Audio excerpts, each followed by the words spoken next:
Yo, it's your boy Jay Best, and welcome back to the Straight to the Point podcast, season 2, episode 32. On today's episode, I will be giving an NBA playoffs update, just update y'all on each series in the NBA right now. And then in this episode, I'm gonna give y'all my NFL draft night one recap. Basically, my three biggest winners from night one, and my three biggest losers. All right.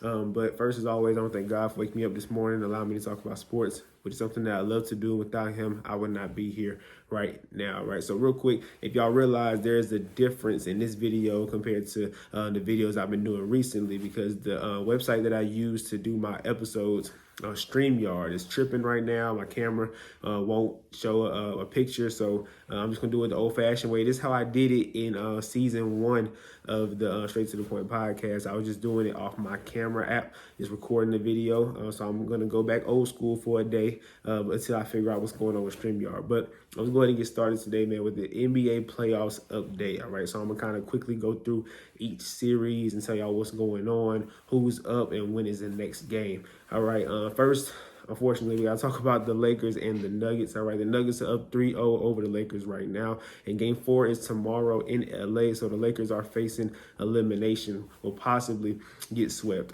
This is a series. In the beginning, I picked the Nuggets to win this series because I just think it's a bad matchup for LA, not necessarily personnel wise, because I do think with LeBron and AD, we can beat almost anyone in the league. But for some reason, with this Nuggets team, all right, and they just come out to play every time they play. It's like they have a chip on their shoulder. Like they're still trying to prove that they're better. It's what it feels like. They're still trying to prove something every time they go against us, because they just won't go away. Whether we're up by 20, up by 12, whatever it is, they will get back in the game and then give us the L, right? 11 straight times we have lost to the Denver Nuggets. So it just shows that they have our number. So this is why when I said, I didn't say it, but I asked the question. I said, should we lose to the Pelicans in the play-in tournament, or should we beat the Pelicans and face Denver, right? If we lose to the Pelicans, we can avoid Denver. And this is why I made that question. This is why I thought that was a good conversation to have, because you want to avoid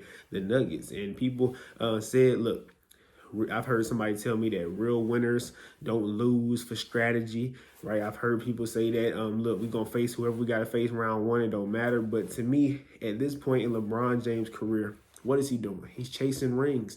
That's what he's doing. And he can still do it because he's playing at an elite level. Like, think about the players that played a long time in the league. Think about Vince Carter, right? Vince Carter at the end of his career, he was able to get up and down the court, but he wasn't productive, right? He was just still playing the game because he loved it. He wasn't competing for rings. Even at the end of Michael Jordan's career, he wasn't playing at the same level he was in Chicago, right? And you look at the Kareem Abdul-Jabbar, at the end of their career, they were a shell of themselves. All those players that played a long time. LeBron this year has shot his highest three-point percentage in the season. So LeBron is still good enough to win games in the NBA. That's one of his biggest attributes, is his longevity, him being elite for such a long period of time. So to me, the Lakers should think, okay, we're trying to get this man rings, and LeBron too. LeBron should be thinking, I'm trying to get rings. So what's the easiest path to get there? Like, to me, we don't need to prove nothing to nobody by trying to beat the Denver Nuggets. Avoiding them, to me, is better than losing to them in the first round. All right, so that's why I thought that was a conversation to have. But a lot of people thought that I was tripping, right? But we down 3-0-3. So clearly I wasn't tripping, because I thought this just wasn't, it's not a good matchup. They have our number, all right? So like I said, Game 4 is tomorrow in LA. And just to quickly tell you what happened throughout this series, just in case you missed any games or whatever. In Game 1, it was the day where D'Lo did not show up. All right, D'Angelo Russell was 6 for 20, had 13 points in Game 1. I believe that if he played close to what he was playing like throughout the regular season, we probably could have won Game 1, right? That was my mindset. But then in Game 2, he came out hot, and AD was hot, and LeBron had a great fourth quarter, and we gave up a 20-point lead, right? We had a 20-point lead in the third quarter, went down to a 10-point lead going into the fourth quarter, and they just slowly but surely came back into that game. And the Nuggets ended up beating the Lakers on the last second shot from Jamal Murray, right? And then in Game 3, D'Angelo Russell didn't score a point, right? And to me, I didn't really watch the game last night, because after Game 2, that just took everything out of me, right? To see AD go out there and hoop the way that he did, to see LeBron hoop in the fourth quarter the way that he did, put up 12 points in the fourth. AD, of course, put up 30 plus points.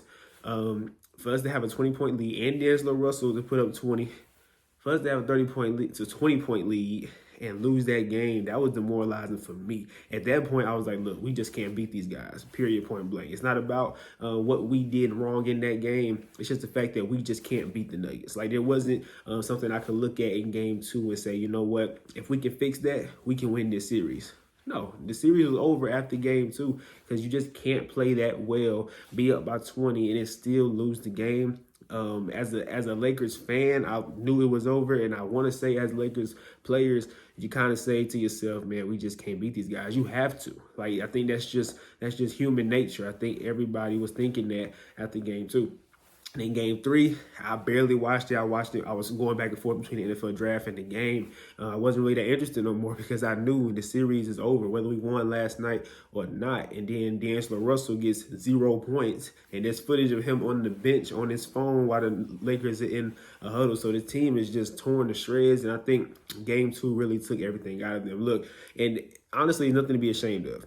To be honest with you, there's nothing to be ashamed of because I think that the Nuggets are going to run through everyone in the West and whoever comes out the East as well. This team is just really that good, whether you want to admit it or not. And it's unfortunate because if we could have avoided Denver, I do believe the Lakers could have beat anyone else in these playoffs. That's the crazy part. Like, we might get swept by the Nuggets, but I promise you, we could have beaten anyone else in a 7-game series in the Western Conference. The Clippers, the Mavericks, the Suns, the Timberwolves, the Thunder, the Pelicans, whoever it is, we could have won in a 7-game series. I guarantee that. That's why I thought we should avoid them, but we didn't. Ended up getting them in round 1, and now we're probably going to go home. I hope LA wins a game because it'll be very, very bad to get swept back-to-back years. But game 4 tomorrow, do or die. We'll see what happens, but this series was over after game 2, and it's unfortunate. But the Nuggets up 3-0, probably most likely going to advance to round 2. All right, the next series I want to talk about the Knicks and the 76ers. The Knicks are up 2-1 over the 76ers. The 76ers got their first win. They was in the same situation as LA, being down 0-2, going home, see if they can get a win in game 3 to kind of make it a series, and they did.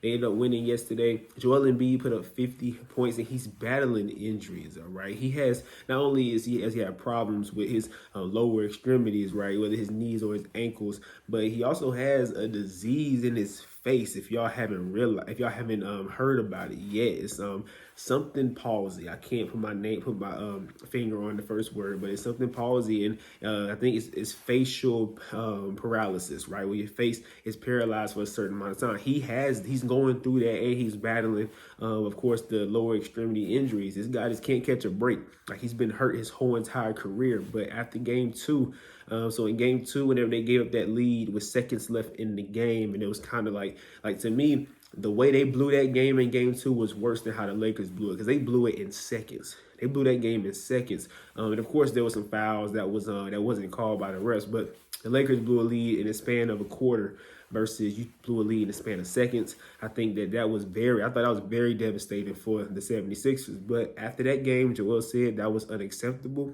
and we're going to win this series. He said that in the very next game, he goes and he put up 50 while battling injuries. Like that, to me, he just has that dog in him, and that's why I picked the 76ers to win, because the Knicks, to me, just don't have enough offensively. Like, even Jalen Brunson hasn't really had a great series. Last night he had 39 points, but it ended up resulting in a loss, right? So I just think that they don't have enough scoring to be able to beat the 76ers. And if Joel Embiid plays like this and he's determined to win this series, I don't see them losing this series. So tomorrow, game 4 is, on Sunday. On Sunday, game 4 is in Philly. Philadelphia is going to try and tie the series. But Joel Embiid, 50 points, battling injuries. Look, you the real MVP, honestly. Like, he's putting up monstrous numbers. Remember, when the season first started, he was averaging like 34. So he would have won MVP this year if he didn't get hurt. He gets hurt, he comes back, he's still hurt, and he's putting up numbers like this.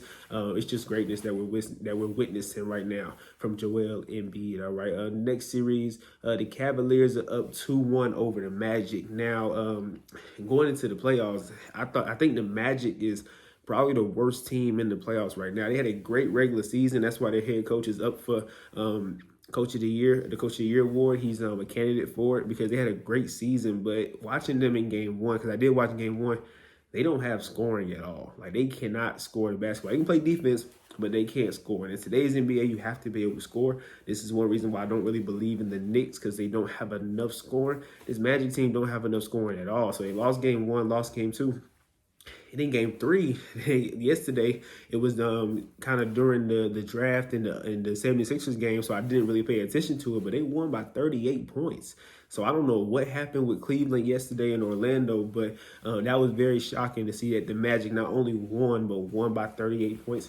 That was crazy. But they game 4 is tomorrow in Orlando, so we'll see if the Magic can tie the series. Donovan Mitchell, I think you need to go ahead and just put this to rest, all right? Go ahead and win tomorrow and then close it out in Cleveland and try to win in 5, because if you give a young team hope and you give this Magic team some momentum going back to Cleveland, this might turn into a longer series than you want. And we all know in game 7s, we all know how that go, all right? Some shots, it comes down to a shot or two where you can miss an open one, you can make a crazy shot, and that's what game 7s are all about. The unexpected happens. So don't put yourself in that situation. I really recommend that the Cavs win tomorrow in Orlando and try to close it out in Cleveland. Do not stretch this series because anything can happen. All right, the next series I want to talk about is Miami and Boston. All right, Miami and Boston. This, if Jimmy Butler was healthy, because I made a couple videos prior to this about how I believe in Miami when it comes to playoff time. I can guarantee you they're going to go on a run. If Jimmy Butler was healthy, I would pick Miami to win this series. All right, I still don't know if Miami can win this series. I don't know, but I thought Boston was going to sweep them. I honestly thought that, especially when Jimmy Butler went down with the injury. But Miami went into Boston game 2 and won. Game 3 is tomorrow in Miami, and so Miami has home court advantage right now because they have games 3 and games 4 in Miami. Also, game 6 versus Boston only has game 5 and game 7 at home, so they have home court advantage. Jimmy Butler's still hurt. Terry Rozier, I don't know when he's coming back, but who's the head coach? Eric Spoelstra, right? I don't know why we keep underestimating this man, but he's in a chess match with Joe Mazzulla. Right, that's what it is. Every single series is a chess match between coaches. Who's going to make the right adjustments? Who's going to make the better adjustments? And Eric Spoelstra made some great adjustments. He ran Boston off the 3-point line. He said, "Look, y'all not going to shoot or make as many threes as y'all did in game 1." And not only that, but he put Caleb Martin on Porzingis. Right, basically telling Boston, I'm going to make you give the ball to Porzingis, because when you make such a mismatch, Boston's thinking, okay, get the ball to Porzingis. But Porzingis went 1 for 9. Right, this is one of those additions that I wasn't that confident in when Boston added him, because Porzingis doesn't have any good playoff history. Like, when it comes to the playoffs, he has not in his career performed at a high level. So I always thought that, okay, it's a good move for the regular season, but in the postseason, is it going to work out for Boston? In game 2, Eric Spoelstra, he exposed that. Right, he said, look, Caleb Martin gonna guard Porzingis, right? And it's a huge height difference. For those of y'all that don't know who Caleb Martin is, Caleb Martin might be 6'3", 6'2". Porzingis is a 7-footer, right? So that's the mismatch, and he went 1 for 9 for some reason. But Eric Spoelstra said, look, we're going to make Porzingis beat us. Make him shoot 9 shots, make him try to beat us, and it worked out. And then not only that, but Miami was shooting the lights out from the 3-point line. They set a franchise record for most threes made in the game. So, hey, it's a series now. I believe it's a series. I'm not going to commit and say Miami going to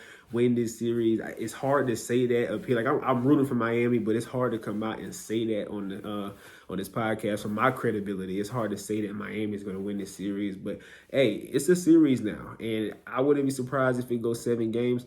Just because of this tough Miami team, the way that they're coached by Eric Spoelstra. He's the best coach in the league to me, and it's not even close. And I think the other night proved why he is, because with no stars, literally, like Bam Adebayo to me is like a tier 3 kind of guy. You got your tier 1, the superstars. You got your tier 2, the all-stars, right? Then tier 3, he's like tier 3 to me, and that's the best player. Tyler Hero's even like a tier 3 kind of player to me. He's not really an all-star yet. And they was able to get the dub in Boston. Now they're going back to Miami with momentum in South Beach.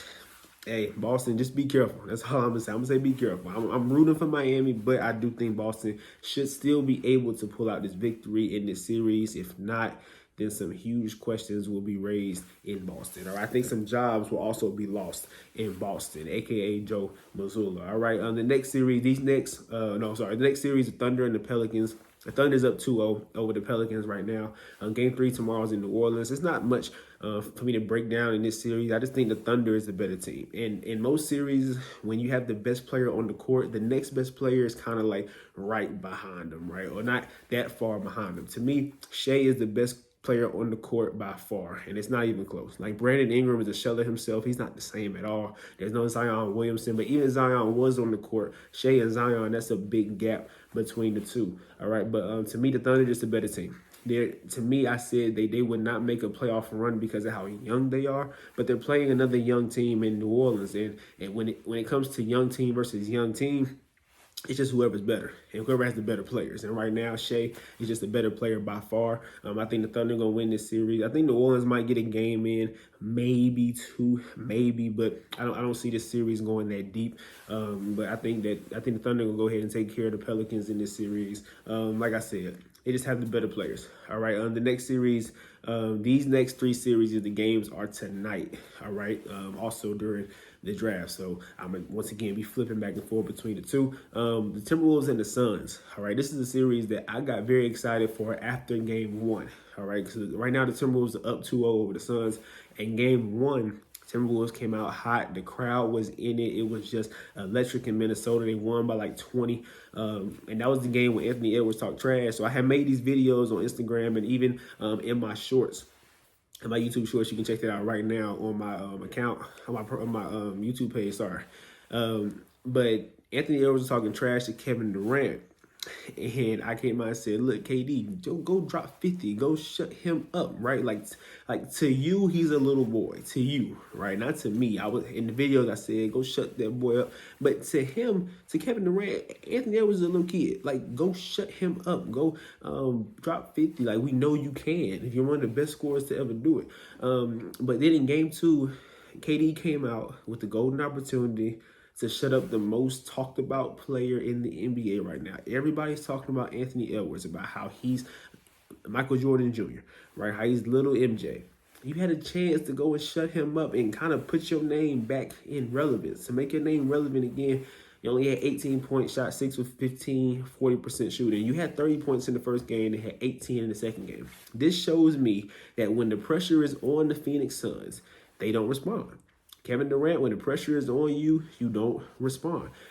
Kevin Durant, he has a history of not being able to play through aggressive defensive teams, right? Remember a couple years ago in Brooklyn when he played against the Boston Celtics. I want to say it was round 1. This is when Ime Udoka was the head coach in Boston. Boston roughed him up. They roughed him up. They made sure they put a body on him, made sure they put a hand in his face. They roughed up Kevin Durant, and he just he couldn't do nothing, right? Because he just doesn't like that physical play. Physical play can really disrupt his game. And the Timberwolves, if anything else, they're a physical team. They're a defensive team. So they're really making KD struggle. And like I said, in game 1, he had that 31 points. But when the pressure came up and Anthony Edwards talked trash, he came out in game 2 and completely wet the bed. All right, so game 3 is tonight in Phoenix.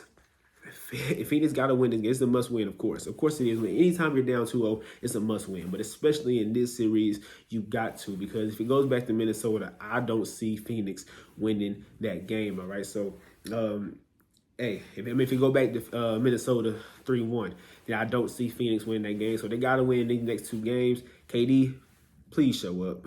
Please, because right now, this is not a good look. The respect for KD, for me, is going down as his career gets longer, right? I think he was more respected early in his career than he is now, because early, remember, he had the MVP, the scoring titles. He was in the playoffs making nice runs. Of course, he didn't win a championship, so he went to Golden State. Then he went to Golden State, 1-2.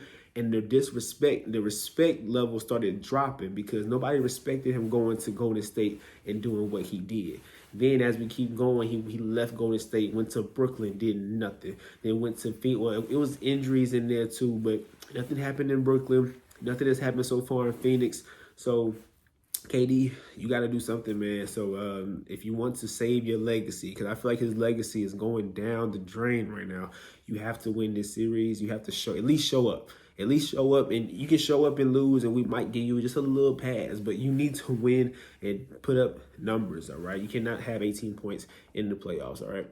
The next series I want to talk about the Mavs and the Clippers. That series is tied 1-1. Game 3 is in Dallas tonight. Kawhi Leonard came back in game 2. Game 1, the Clippers won, and it was a comfortable win, too. It wasn't really that close. In game 2, Kawhi Leonard came back, had 15 points, but he shot like 7 for 17 from the field, and I believe 0 for 4 from the three-point line. So he didn't have a great game, and he was kind of shaking the rust off and everything. But you can see in the second half, he started to pick it up a little bit.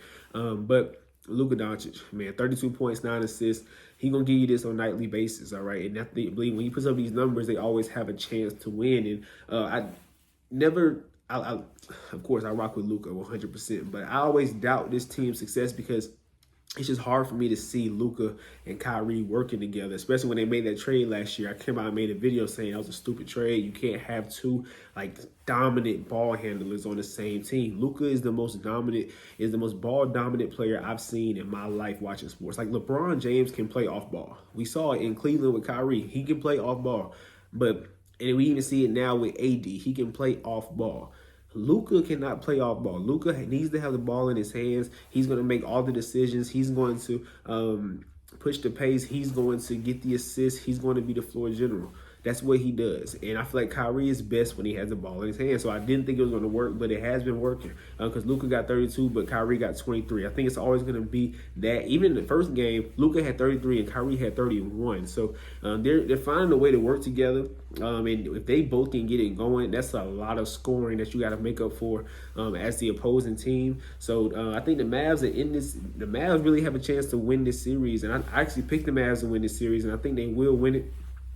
Just because of the fact they have the best player on the court, and arguably they have the two best players on the court. For those of y'all that really still respect Kawhi, maybe you could say Kyrie's third, but I think Luka and Kyrie's the best two players on the court, and the pieces around them are playing well as well. So, and they got home court advantage. When you win on the road, you get that home court advantage throughout the rest of the series. So, and going back to Dallas, they can go up 2-1 tonight. They get 3 and 4 at home and 6, 5 and 7 in LA. So I think LA dropped the ball when they lost the game the other night. But Ty Lue doesn't seem worried because he's getting Kawhi Leonard back, and that was Kawhi Leonard's first game back. He was rusty. So I think Ty Lue was living in that, okay, as the series go, Kawhi's going to get better. So it could go down. It could go to 7 games, but I got the Mavs winning this series.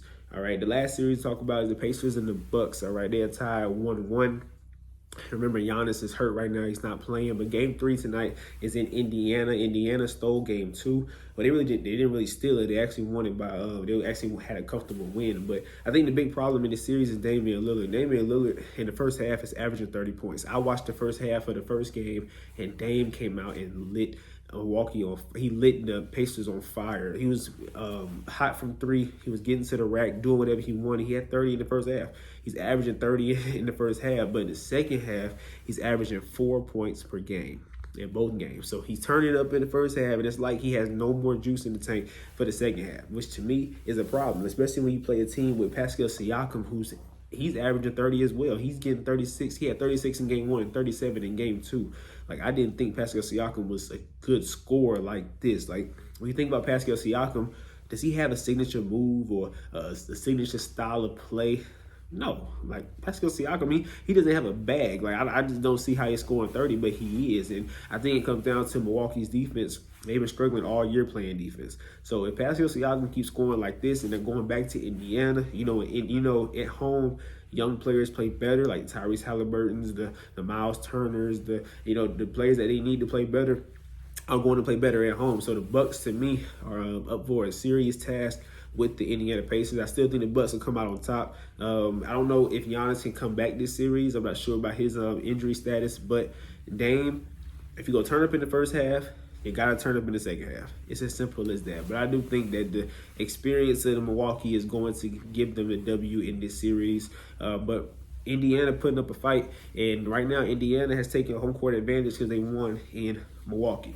Like I said, for the previous series, Indiana has game 3, 4, and 6 at home, and the Bucks only have 5 and 7. So we'll see how the series go, but I still got the Bucks. All right. But that is it for the NBA. Real quick, I'm gonna give y'all my 3 biggest winners and 3 biggest losers from the NBA, from the NFL draft that took place last night. And it's crazy. The NFL draft snuck up on me. I forgot all about it till Wednesday. I saw a post on Instagram saying, "Y'all ready for the draft tomorrow?" I was like, "Whoa," because the NBA playoffs kind of took over my mindset, and I wasn't really ready for it. But here we go. So the NFL draft, round 2 and round 3 is tonight. Round 1 took place last night, and these are my 3 biggest winners from last night. I'm not going to point out the obvious, like the Chicago Bears. If Caleb Williams is who everybody says he is, and is going to be who everybody says he is, then Chicago won this draft hands down. They also added Rome Odunze, who I think is a really good receiver out of Washington, played with Michael Penix. I think he gives me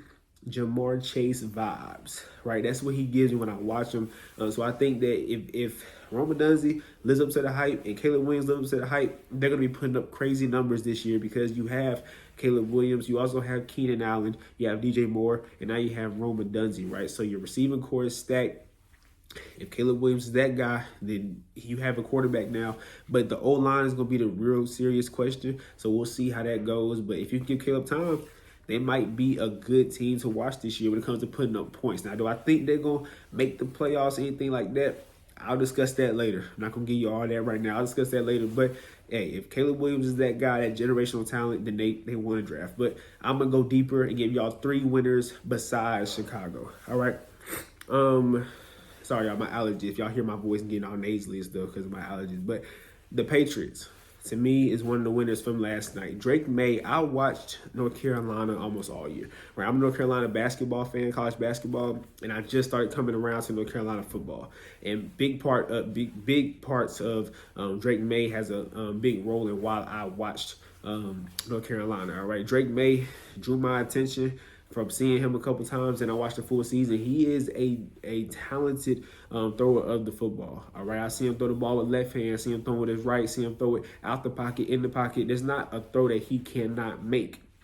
They drafted Mac Jones a couple years ago, and Mac Jones, to me, had a good rookie year. He led his team to the playoffs. Remember, they lost to the Bills, and then he got stumped by the Bills in the playoffs.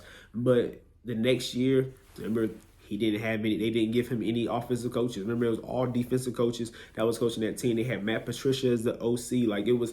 I don't know what Bill Belichick was thinking, but you kind of messed up the rhythm of Mac Jones and his development. You ruined the development. And then last year, to me, Mac Jones didn't have any weapons. Right, he didn't have any weapons, but he was also making mistakes on his own that I can't really defend him for. But Mac Jones, to me, he needs a run game and he needs weapons. That's what Mac Jones needs to be successful. The first year, he kind of had that. He didn't have it to the extent that I think he needs it, but he kind of had that. But Drake May, to me, can do more with what Mac Jones had last year because of the talent. The talent between Mac Jones and Drake May is a big gap. I think Drake May is way better and way more talented than Mac Jones. So to me, with less, Drake May can do more than what Mac Jones did, but don't make the mistake and not give him weapons like you didn't do for Mac Jones. Like Mac Jones, to me, didn't have any weapons, so I don't think he had a fair shot in New England. But you got to put weapons around Drake May throughout this draft. Find some nice receivers late in the draft. Find some good tight ends. Find somebody for him to get the ball to. And not only that, but next year, find some more because the Patriots are not looking to win right now. They're building this thing from the ground up. They found their quarterback, I believe. I think Drake May is going to be one of the best quarterbacks out of this class. If you ask me today, I would take Drake May over Caleb Williams just because I watched Drake May throughout the whole entire year and I saw very few flaws in his game. So I think that Drake May continue to put talent around him this year. Enter free agency next year, find some big name receivers, get him talent, and the Patriots will be in the conversation. I'm stamping that today. The Patriots made the best move by going with Drake May at pick number 3. All right. The next winner of this draft, I'm gonna go with the Rams. Okay, the Rams lost Aaron Donald this offseason, right? He retired. But last year they drafted Byron Young. Byron Young had 8 sacks. He wore number 0. Just in case y'all don't know what I'm talking about. He had 8 sacks in 2023. He's an edge rusher, all right? This year they win. They got an edge rusher from Florida State named Jared Verse, all right? Check his highlights, check his tape. He looks good. He's like a monster to me, all right? And to me, the name of the game, I say this every year, you got to get a quarterback and you got to get edge rushers. Those are the two most important pieces of teams, the two most important position groups of any team, in my opinion, because of how much passing goes on in the league today. You got to have edge rushers, all right? And to me, they have two bookends right now that can get to the quarterback. Of course, we got to see how it plays out, right? I make these judgments and my 3 winners and 3 losers based off of needs, position needs, all right? And I think the Rams, they filled that spot, they filled that void on the opposite side by getting another edge rusher. So now they're going to give opposing quarterbacks a problem. If you want to drop back and throw it 30 times a game, 40 times a game, go ahead. We got 2 young edge rushers that can get to the quarterback. So I think they made it. They was a winner from night 1 as well. All right, the Eagles, corner Quinyon Mitchell. The Eagles last year, secondary was terrible.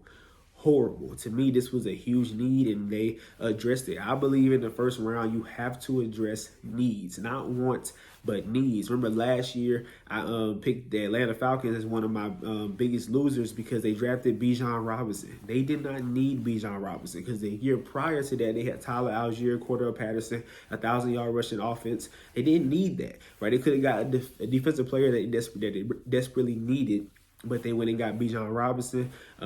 This year, the Eagles addressed a need. All right, they got a corner in Quinyon Mitchell, who the tape shows that he's nice. Once again, I'm doing my winners and losers based off of needs. I'm not saying that Quinyon Mitchell is going to be an all-star at corner, but they addressed it. They addressed the need in the quarterback position because they allowed the second most passing yards last year. So they had to fix that. If their D-line was not getting to the quarterback, they was getting torched. And you saw it throughout the end of the season.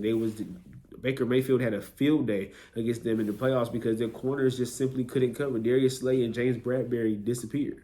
I don't know what happened to them from 2 years ago to last year. I don't know what happened, but they got a young dog at corner. Let's see what he does. I love the pick simply because of the position and what they needed, but let's see if Quinyon Mitchell is nice. But those are my 3 winners from last night. I believe all 3 of these teams addressed needs, not wants. The Patriots with Drake May, the Rams with edge rusher from Florida State, Jared Verse, and the Eagles with corner Quinyon Mitchell from Toledo. All right, but now my 3 losers from last night. History repeats itself. Last year, it was Atlanta. This year, it's Atlanta. Okay, last year, like I said, they drafted Bijan Robinson. I thought that wasn't a good move. I figured, hey, get the best defensive player. Because when you think about the Atlanta Falcons defense, you think about Jesse Bates. For those real football fans, you know who AJ Terrell is. For those real football fans, you know who Grady Jarrett is. Grady Jarrett is not the same. He's not a game changer. They have no game changers on that defense outside of Jesse Bates. AJ Terrell is okay at corner, but they don't have any game changers on the defensive side of the ball. So to me, this was at pick number, I believe it was pick number 8 for Michael Penix, 8 or 9. You could have got any, because there was no defensive players taken off the board. So you could have got any defensive player that you wanted. And you could have put an edge rusher on that D-line because you don't have any edge rushers, right? But you went and you got Michael Penix, okay? Once again, you had plenty of needs, but you got Michael Penix. Now, Michael Parsons, who, look, remember that lady back in the day that told LeBron James to shut up and dribble? He was talking about equality and stuff like that. I'm thinking along the same lines, not like that because she was out of line, because LeBron was talking for injustice and stuff like that. But Michael Parsons, he talks way too much about sports. I don't like when current players talk about sports. Like, focus on your team, focus on your job. This is why your team can't do nothing in the playoffs, because you're so worried about everybody else. He came out today and he said, all this hate for the Atlanta Falcons pick, that's not the best way to welcome this kid into the league. Nobody's hating on Michael Penix. I think Michael Penix is going to be a great player. I think he should have won Heisman last year. I saw him in Washington. He hooped. He balled. I think he's going to be a great player, but not for this team and not for this situation. You just got Kirk Cousins on a fully guaranteed deal for like 4 years. So Michael Penix, let's just do the math a little bit. Michael Penix, he turns 24 in May. He's 23 right now. He turns 24 in May. you're not gonna. So you're not. If everything goes according to plan with Kirk Cousins, right? Because you paid him that money for him to play. All right, his contract. I looked it up real quick. 4 years, 180 million, 100 million guaranteed. You're expecting Kirk to play 4 years. Michael Penix is 23, turns 24 in May. In 4 years, he's gonna be 28. So you're telling me you wasted a top 10 draft pick on a quarterback that's not gonna start till he's 28? Theoretically, like if Kirk Cousins get hurt, okay, you got Michael Penix step in. But if things was to go according to plan, you signed Kirk Cousins for 4 years because you want him to play for 4 years. If things go according to plan, at the end of 4 years, Michael Penix is gonna be 28. Like, I just don't see the logic in this pick. Once again, they did not address a need. Now, some of y'all are thinking, well, the Packers did it a couple years ago with Jordan Love. When they drafted, first of all, Jordan Love was a mid to late round pick in the first round. I didn't like the pick at all, but that's better than this situation, right? They drafted Jordan Love for after Aaron Rodgers, and it has worked out just fine. I think they should have got receivers or something that helped them win at that moment because Aaron Rodgers was in his prime and he went on to win 2 MVPs, but he was in his prime at that moment. So you go and you build around Aaron Rodgers versus building for the future. So I disagreed with the pick, but that pick made more sense than this one. Because at least Jordan Love, like I said, was a mid to late first round pick. You drafted Michael Penix with a top 10 pick when you could have had any defensive player you wanted to help that side of the ball. And what did you do? You hired Raheem Morris, who's a defensive-minded head coach. So why didn't you help him by giving him a talented defensive player? I don't know what the thinking was with this pick. I think it was a bad pick. I'm not saying Michael Penix is bad. I think he's going to be great in this league. But it was a bad pick by the Atlanta Falcons, all right? Next, the Raiders. The Raiders, I think they just wet the bed, and they realized that all the quarterbacks was off the board, and they just said, give me Brock Bowers. I think there was no thinking behind this pick because the Raiders drafted a tight end last year, Michael Mayer from Notre Dame, pretty good athlete from that school. And then you draft Brock Bowers this year. I don't see the logic. Once again, this is another team that could have used a defensive player on the defensive side of the ball. Go help Max Crosby out. Last year, you drafted an edge rusher from Texas Tech. I cannot think of his name right now. I'm sorry, but you did a good job last year. Tyree Wilson from Texas Tech. You drafted him last year. You had 2 edge rushers. I don't know if he was hurt or he didn't show up, but I didn't hear his name at all. But keep building the defense. But you went and you added a tight end when you already had a tight end from last year. Once again, I don't see the logic. I believe they wanted a quarterback because they need a quarterback right now. Right now they have a rental in Gardner Minshew. But they just, to me, anything defensively would have been a better pick than Brock Bowers. He didn't need him. All right. And then the last loser of the night to me was the Giants with Malik Nabers. Look, once again, I'm not saying Malik Nabers is going to be all 3 of these players, Michael Penix, Brock Bowers, and Malik Nabers. I think they're going to have good NFL careers. I think they're going to be good NFL players. But they're not going to help their team success-wise immediately. It's just not going to happen. Why are you drafting receivers, New York, when your O-line led the league in sacks allowed? I believe they gave up 85 sacks last year. But you drafted a receiver. What's the point of having weapons if your quarterback don't have time to throw the ball? That's my mindset. So it should be y'all's mindset too. You drafted a receiver. Once again, Malik Nabers will be a good receiver in this league, but how are you going to see his success if the quarterback can't get the ball to him because he's always getting hit, always getting hurt? Daniel Jones did not finish the season last year because he kept getting hit. So these 3 teams, Atlanta, the Raiders, and the Giants, just made 3 bad picks when it came to needs. These look like wants way more than needs. But my 3 winners, the Patriots, Rams, and Eagles, they address needs. And that's why their season this year will be better than last year because they addressed them. While Atlanta, the Raiders, and the Giants, I believe all took steps back because you did not address needs. All right. But that is it for today on the Straight to the Point podcast, y'all. Once again, sorry I didn't have my my graphics or my little my little headliner at the bottom that has my social media and stuff like that. Once again, StreamYard was tripping. I'm going to get that fixed, though, by the next episode. But y'all enjoy rounds 2 and rounds 3 tonight of the NFL Draft. Also enjoy the NBA playoff games tonight throughout this weekend. And I will see y'all next week, all right? But y'all stay blessed. Much love. I'm out.